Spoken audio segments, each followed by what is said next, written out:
How is everybody doing on this fandamntastic day? Today's video is going to be a bit different. We are going to be having gameplay that I played after the 9th episode in the background while I sit here and talk about the impressions that Sundered made upon us.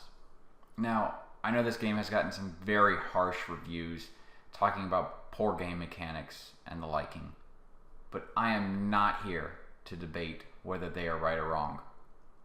I am simply stating my opinion and how this game was for me. After all, the game is only as good as how it makes you feel.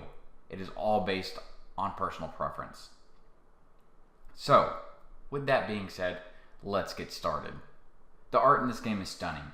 The hand-drawn environments, enemies, and abilities were something that caught my eye, and one of the reasons why I wanted to play it. Something that I noticed, speaking of abilities, we will call them the light, or base powers, where they kind of fell flat. You had your typical double jump, a quick dash, a wall run, just to name a few. All of these aided us through the areas, but never really made the character feel that powerful.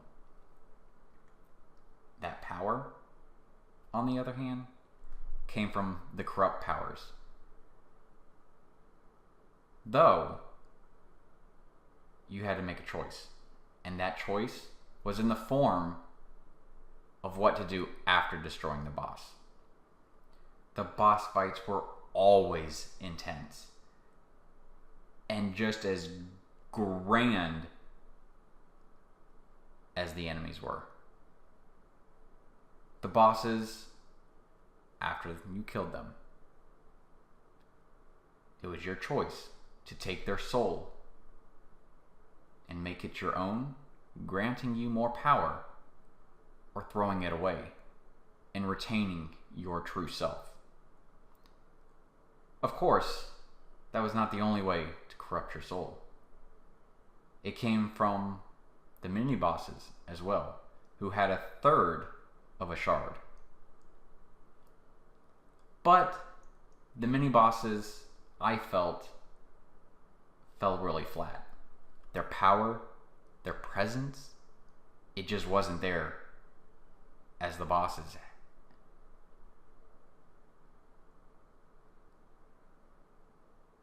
The intensity was there more so from the horde of enemies coming at you than the mini-bosses. They were just really not as memorable as the bigger bosses. And that might have been the way the developer decided to go. But to me, it just wasn't there. Speaking of hordes of enemies, you would get rushed in this game a lot. I like the idea. It gives the game a bit more intensity. But through all that chaos and commotion from time to time, you could easily lose track of your actual character. And even when you died, never was there really a moment where I felt frustrated. Whether it be to the horde, a boss, or anything, even the bushes, I felt that it was more on my choice of how I approached the situation, my tactics. I believe Thunder Lotus Games did a very good job with this game. It was a pleasurable experience, and I wanted to find out what happened in the end. I'll be looking for their next game they decide to put out. Though, I want to know if you guys enjoyed this series. If not, let me know that too.